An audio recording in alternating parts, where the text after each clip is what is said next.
This reparations proposal is going out to the North American government, President Donald Trump, and Prime Minister Justin Trudeau. First and foremost, all praises to the Most High, Almighty Heavenly Father, God of all creation, Ahaya, Ashar, Yahweh, the one and only true God, God of Abraham, Isaac, and Jacob. Dear Mr. President, look in my eyes. Why you trying to see my people lost, suffer, and die? We cry. Mr. President, look in my eyes. Why you trying to see my people die? Why? Dear Mr. President, look in my eyes. Why you trying to see my people lost, suffer, and die? We cry. Mr. President, look in my eyes. Why you trying to see my people die? Why? Mr. President, Donald Trump, I hope you ain't racist, because my people been suffering. Let's face this situation without discrimination and replace this incrimination of enslavement with a facelift for our population cut from slave ship reparations. It's clear to see our people are suffering from deprivation, barely surviving on welfare and segregation, can't even afford a health care in hell's destination. Enslaved Israelites were tortured 20 generations. Your forefathers kept us chained down in vegetations, denied our human rights without hesitation. For 400 years, no support from the United Nations. Nobody gave a fuck about us, or we got murdered in the streets and lynched. Nobody gave a fuck about us. Society never accepted us, and these crooked ass cops always arrested us. Face to face with persecution and lawful executions, watching our people suffer and die. No retributions, no resolutions, no reparations. Obama gone, we shedding tears. We thought Obama was strong to sign that reparation bill would at least clear some tears. But now we under Donald Trump, leaving my peers in fear. Almost high, if you hear, please make my messages clear to the government. We desperately need reparations here. We the chosen people of the Most High God, stuck in devastation on this earth when slaves died hard. Donald Trump, a billionaire, but does he really care about justice and equality and equal shares? Surviving African American Israelites got dirt. The Most High's chosen people got hurt. We got murked in the dust, watching our kids fuss. They fed our kids to alligators, and the Most High God we trust. Faced with mass incarceration and government operations aimed at destroying our families and our population, keeping us under oppression, denied of occupations, flooded our neighborhoods with guns and drugs and provocations. While the white kids was driving the bands, we were suffering in jail with surviving friends. And then they claim it's cause we're criminals. Damn, the justice system is subliminal. Before the crack era, we had to rob and steal. Felt heaven sent to finally have a job to deal. We never had no proper opportunities. I'm from you to me. My people need reparations in our communities. As you can see, our population is dying under the political oppression. Our population is crying. Our African American population is trying to overcome oppression with no obligation to sign it. Registration for reparations payments, we feeling hopeless. Looking at my son, he got a gun and a closed fist. Wishing he had the knowledge and intelligence to quote this, but I guess it's all irrelevant. That's why I wrote this. So he smoked this. It's called an education, teaching my people how to address the future presidents of this nation. Niggas be screaming fuck Donald Trump, but he the president and Donald Trump ain't no punk. I told you last album, we need help cause we dying. Help us advance, give us a chance cause we trying. My nigga Pac said that shit before the Illuminati left a nigga bleeding on the floor. Yo, dear Mr. President, look in my eyes. Why you trying to see my people lost, suffer, and die? We cry. Mr. President, look in my eye. Why you trying to see my people die? Why? Dear Mr. President, look in my eyes. Why you trying to see my people lost, suffer, and die? We cry. Mr. President, look in my eyes. Why you trying to see my people die? Why? In case you don't know, I am King David, Benjamin Judah, Jacob Israel, and I am the founder, president, and principal executive director of the First National Negro Israelite Black Community Human Rights Violations Council, Slavery Reparations Governing Authority, Social Justice Administration Department, and Economic Equality Enforcement Union of Canada and North America, Incorporated. As I address the reparations issue for the slavery of our people, for the torture, kidnapping, murder, and slavery of our people, I will propose at least a $500,000 reparations payment paid out to each descendant of formerly enslaved African North American-born Negro Israelite people, and we're seeking the United Nations support on this reparations plan against the British Colonies that enslaved us. Now, to qualify for the $500,000 reparations victim compensation fund, there's only one requirement. That requirement is that either you, one of your parents, or one of your grandparents is of Negro, Israelite, or African descent and was born within the country's specified borders of North America before the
scheme, which would deplete the funds of an uneducated individual's bank account, also preventing anyone from making any huge withdrawals without legitimate purposes, of course. The lump sum of the reparations funding will be utilized as internal reparations, which will be invested in the development and establishment of major corporate Black-owned business infrastructures built within corporate and residential communities that will provide the foundation for social justice and economic equality to finally become a reality for Black folks. Now, finally having substantial enough economic employment resources and proper knowledgeable education and entrepreneurship academies that the National Negro Israelite Leadership Organization will be providing to qualified families as a mandatory guideline accompanying the reparations payment plan to ensure that our 10-year reparation plan is 100% success across the nation to guarantee permanent cultural advancement and permanent racial progression like never witnessed in any of our past generations before us. The corporate infrastructure already proposed by way of non-profit organization registration documentation is to have these specific Black-owned corporate infrastructures and institutions implemented and established with a lump sum of the reparations funding advanced to the National Negro Israelite Black Community Leadership Organization over the 10-year government funding agreement plan. These are the corporations and the infrastructures that the National Negro Israelite Black Community Leadership Organization will be implementing and instituting within the country's borders nationwide to make sure that this reparations plan is a success and to ensure that our entire race of the Negro Israelite population of people that are supposed to be benefiting from this reparations plan will be able to have our younger generations inherit all of the accomplishments that are going to be established with this reparations plan. There will be at least 16 institutions that will need to be implemented for the reparations plan to be completed. So here they are. 1. The first National Negro Israelite Black Community Human Rights Violations Enforcement Union. 2. The first National Negro Israelite Black Community Social Justice and Economic Equality Enforcement Union. 3. The first National Negro Israelite Black Community Governance Union for the incorporation of institutions of knowledgeable cultural education, ethnic nationalism, and prophetic Israelite biblical principalities.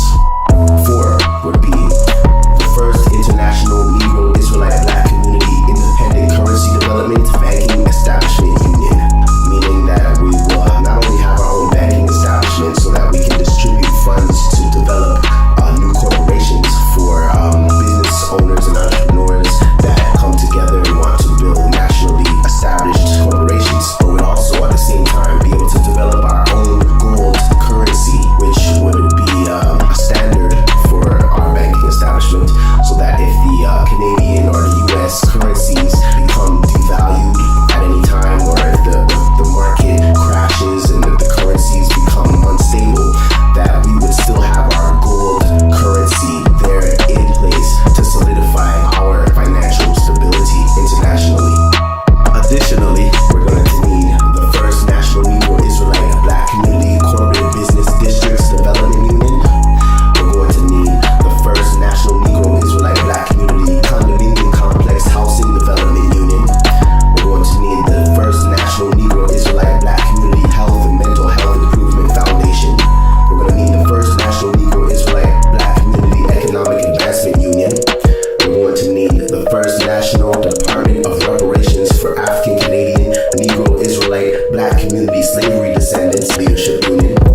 Okay, and that's also, we would implement that in North America, south of the border also. Okay, then we're going to need the first National Negro Israelite Black Community Real Estate Project Builders Union. We're going to need the first National Negro Israelite Black Community Land Ownership Investment Union. We're going to need to implement the first National Federation of Congress Leadership Unions for all Negro Israelite Black Community Non-profit Societies of Canada, so that we can have jurisdiction over all of the non-profit societies in Canada, so no one can fraud out the system and no one can use our race or our culture as a scapegoat in order to rip off the system and to fraud out the system of funds and stuff like that. Would have to go through us, okay, and just to make sure that everything's legitimized and that everything's approved by a legitimate source, okay. We would have to implement the first National Negro Israelite Black Community Independent Sports League Union. We would have to implement the first National Negro Israelite Black Community Independent Music and Entertainment Industry. We would have to implement the first National Negro Israelite Black Community Racial Preservation Foundation, specializing utilizing a Negro Israelite DNA reproduction. We would have to implement the National Negro Israelite Black Community Property and Life Insurance Incorporation Union. Well, as a matter of fact, we can actually allow the government and the government corporations to cover the insurance coverage of loss of properties and life insurance and stuff like that. We can let them actually cover that would be a better idea. But we would also need to implement the first National Negro Israelite Black Community Independent Telecommunications Union. And we would have to implement the first National Negro Israelite Black Community Gas Station Development and Oil Reserve Union. Okay, so that we can have our own oil reserves and have our own gas stations. And that's just a sum of the majority of the corporations that we would need to have our Black-owned business infrastructure implemented, established, and founded upon within the country's borders nationwide, so that the reparations plan can be a full 100% success across the boards. And with this type of reparations enforcement organization in place in office as a National Negro Israelite Black Community Leadership Political Group in cooperation with Canadian Prime Minister Justin Trudeau and President Donald Trump south of the border, we can eliminate the need for human rights lawyers and lawsuits altogether.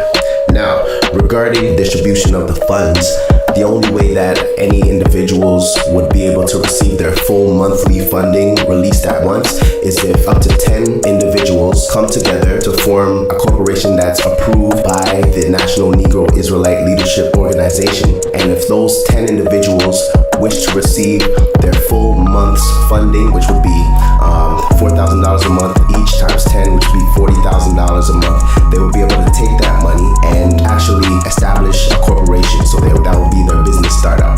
So other than that, if it's only individuals, then they would be distributed the monthly balance through a $200 a day limit. And the only way that any kind of large amounts would be distributed to any groups of individuals that are forming nationwide corporations would have to be approved by the National Negro Israelite Leadership Organization, which will be overlooked by a government official, of course. So there will be no way that anyone, any of the directors or anyone within the organization can scheme or scam monies and take large sums of money and transfer it to different accounts for unsolicited purposes.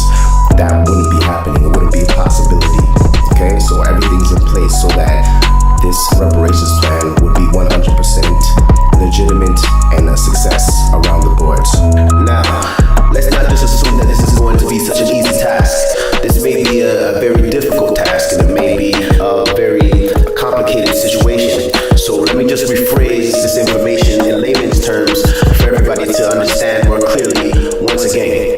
We must demand reparations as mandatory compensation for the torture and enslavement our people were forced to suffer for many, many generations without justification, without compensation, and without reparations to this day, which is justly due to us.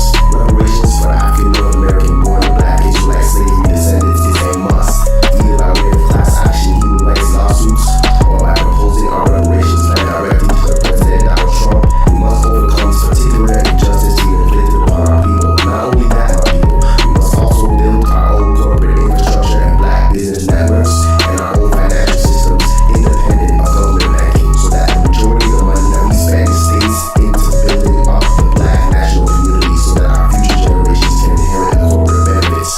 Remember, $500,000 paid out to each of us is going to be spent in their community, in their corporate infrastructures, in their stores. We would only end up spending the money and then not having the money. So it would be a temporary spending spree, which is not what we're looking for.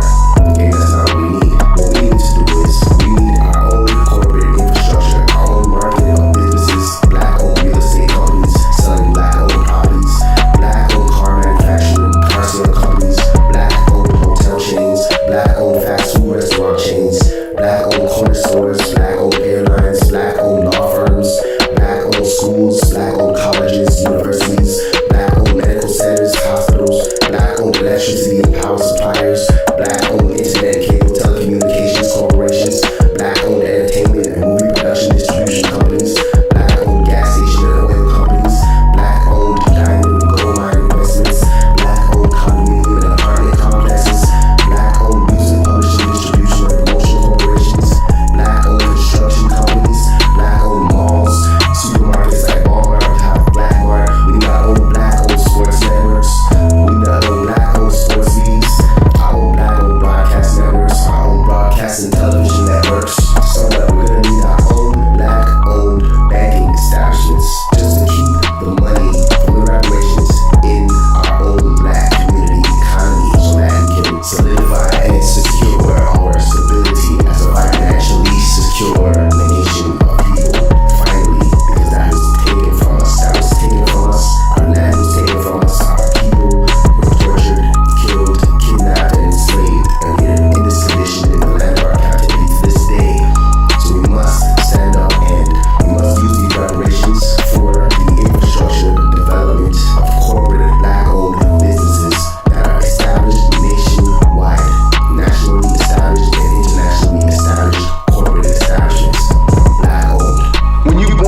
music, you know, and dignity and determination. That's what we had. So it's like, I feel as though I'm cheated because instead of me fulfilling my prophecy, I have to start one. Instead of me, you know, doing a good job of carrying on the empire, I have to build one. And that's a hell of a job for a 21-year-old. You know what I'm saying? That's a hell of a job for any youngster, male or female, to have to build an empire for your family. You know what I'm saying? And it's like, especially when the odds is that, you know that somebody else who lives in the inner city, the real inner city, suburbia, who when he's born, 16, he gets a car, automatic. You know, there's money in the bank for college, you know, it's Christmases, go to vacation somewhere. Our vacations was down the street, across town, grandma's house, you know what I'm saying? That was a vacation. Or, you know, or jail, to be even more real. I hate to make this like sad story, but it's real. Because this world is such a, and when I say this world, I mean it. I don't mean it in an ideal sense, I mean it in every day, every little thing you do. It's such a, gimme. Everybody back up. You know, everybody like you taught that from school, everywhere. Big business, you want to be successful, you want to be like Trump, gimme, push, step, crush.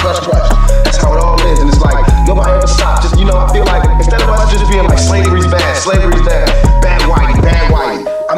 Alright, let's stop that. And everybody's smart enough to know that, we've been slighted, and we want ours. And I don't mean by like ours, 40 acres in the mule, because we passed that. But we need help. For us to be on our own 2 feet, us meaning youth, or us meaning black people, whatever you want to take it from. For us to be on our own 2 feet, we do need help. Because we have been here, we have been a good friend. If you want to make it a relationship type thing, we have been there, and now we deserve our pay. Like, it's like, you got a friend that you don't never look out for. You know, you dressed up in jewels. Now Americans got jewels, and they paid and everything, and they lending money to everybody except us.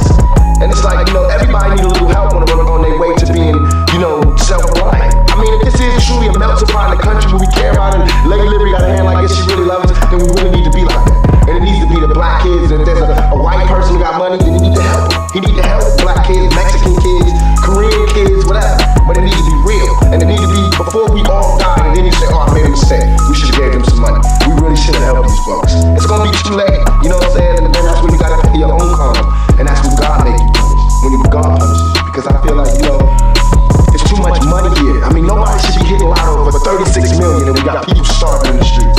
That is not idealistic, that's just real. That is just stupid. There's no way Michael Jackson should have, or whoever Jackson, should have $1 million, $1 billion, and then there's people starving. There's no way that these people should own planes and their people don't have houses, apartments, shacks, drawers, pants. I know you're rich, I know you got $40 billion, but can you just keep it to one house? You only need one house. And if you only got 2 kids, can you just keep it to 2 rooms? Why have 52 rooms and you know there's somebody with no room? It just don't make sense to me. It don't. And then these people celebrate Christmas, they got big trees, huge trees, all the little trimmings, everybody got gifts, and then somebody starving. And they're having a white Christmas. They're having a great Christmas, eggnog and the whole nine. I think that when there's hopelessness, people evolve. Because it's like there's nothing that's like, you know, it's like we're going, is America gonna help us ever? You know, because we know for a long time they haven't. Are they ever? And it's like all these things are showing us no. And you know there's somebody going, no, they're not helping, no, they're not gonna help you. And then of course, we sing it, no, they're not helping us. All BS aside, it all comes down to we gotta survive. Even warriors put their spears down on Sundays. We gotta survive here in this country. Because I'm not going back to Africa. We gotta survive here. For us to survive here, white folks, black folks,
reason I say internal comes first, external comes second, in addition to the reason I already gave. Number one, who are the lawyers arguing this? How much are they to be paid as a result of the payout? Because most lawyers get anywhere from 25 to 45% commission on a lawsuit. Are they doing this out of the good of their heart? I'm doing this purely because I love African people. I don't want no commission. Or is this a capitalistic, opportunistic scheme where they get 45% of the reparations payout? Because I'm not hearing nobody talk about that.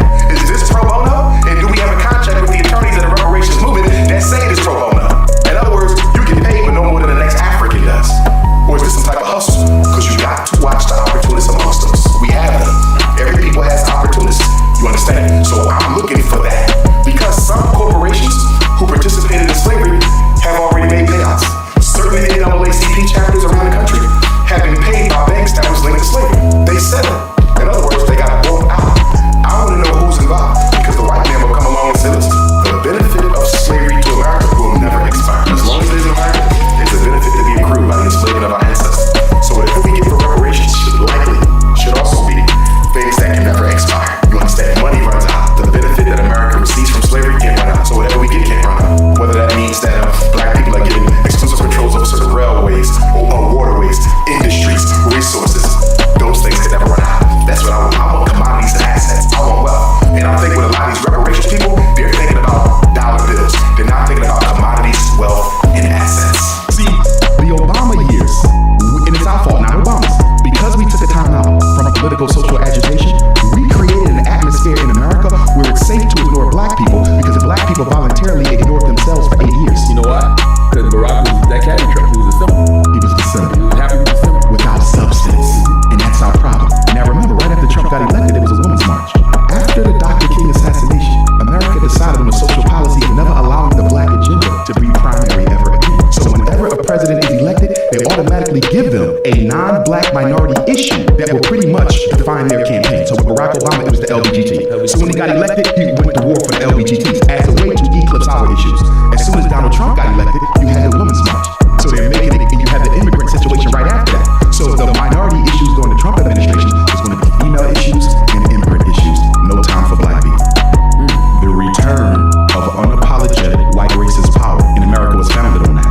And one of the reasons we as African Americans keep on getting the situation wrong is we keep on trying to separate our issues from American issues. We'll look at what the Constitution guarantees, but the Constitution never included you. And one thing we know about constitutional law is what? Anything included in the Constitution or in any law that does not reflect the intent of the founding fathers when they wrote the Constitution is automatically unconstitutional. You understand? Well, here's the thing. Is there any solution? Because we know all the problems, we know all the issues. Everybody woke. What do black people in America do? Today I want to talk about how to grow the African American middle class and to provide a new deal for black America. That deal is grounded in 3 promises: safe communities, great education, and high-paying jobs. And it is my highest and greatest hope that the Republican Party can be the home in the future and forevermore for African Americans and the African American vote, because I will produce and I will get others to produce, and we know for a fact it doesn't work with the Democrats, and it certainly isn't going to work with Hillary. The measure of a society, a just society, is not whether we stand up for people's rights when it's easy or popular to do so. It's whether we recognize rights when it's difficult, when it's unpopular. We are a society that stands up for people's rights, and when governments fail to respect people's rights, we all end up paying. And that is the lesson that hopefully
segment of history, and we're going to start dealing with some of the issues about reparation. And everything I tell you must be taken in that context if you really, truly are going to understand the nature of reparations. That's the only way you're going to do it. You must understand the nature of it. And what it's saying is this, is that reparations is not a nicety. It's not something nice to have for black folk. It is now an absolute necessity. If you do not get reparations soon, black folk, as I told you, are through. Reparation is not a nicety, it's a necessity. Now, I first wrote my book, Black Labor, White Wealth. That's what I was telling you then. That's been 7 years ago. When I wrote the first affirmative action plan in the United States in 1971 that Jeb Bush just killed in Florida, as you all been reading about in the paper. I wrote that plan in 1971 as reparations for black folk. And nobody was giving anything to black folk for reparations at that time, but it was killed off within 6 months. It was converted to things for minority, women, children, gay, handicapped, midgets, humpbacks, everybody else. Everybody but black folk. And it was diluted down and black folk got nothing out of it. So affirmative action was dead 6 months after I put it on the floor. But now they've been given the pretense that somehow they've had affirmative action all these years. And they haven't had anything for black folk. Black folk haven't gotten anything out of affirmative action. And so in a way, I'm glad that affirmative action is now dead. I want them to bury it, throw flowers, commemorate, and let it go. I want black folks to go to reparations. Because that's the only way. You got to have reparations. There's no other choice. You got to have reparations. And that's what I'm going to be talking about this morning. But also I'm going to try to show you in my little discussion with you is all the things I want you to be aware of, the tricks and the games. That's why I'm going to pick a certain part of history to show you the games. And you all take your little notes and try to remember these things. So when you see the same games reoccurring all the time, you know what the game is, what they're up to. And so that's what we'll be talking about, reparations for black folk. Now let's start talking about reparations for black folk. And what is the actual situation in the United States, where over 20 million colored people virtually live as a colonized nation under racist and economic oppression? Well, for the past 10 years, the struggle in America has been confined to what has been projected to the public as a civil rights struggle. And in that context, it has remained a domestic problem. It has remained within the jurisdiction of the United States. And as such, it has been impossible for the Afro-Americans or American Negroes to try and enlist the support of other dark-skinned people who are being oppressed the world over in that struggle.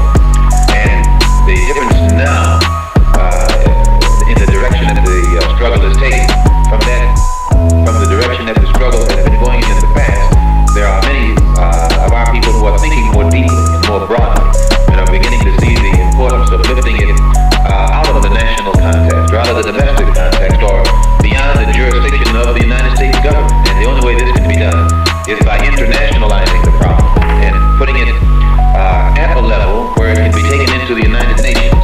And then all of the other independent nations on this earth can involve themselves in our struggle and support us. And the only way by which this can be done, instead of it being called civil rights in the future, we're going to have to label it a human rights struggle, or the struggle for human rights. And as such, we can then take it into the United Nations through the avenues that have been set up by the United Nations Commission on Human Rights. We can take our problem before the United Nations in the same manner that the problem of South Africa, Angola, Mozambique, Hungary, the Arab refugee problem, it becomes a world problem.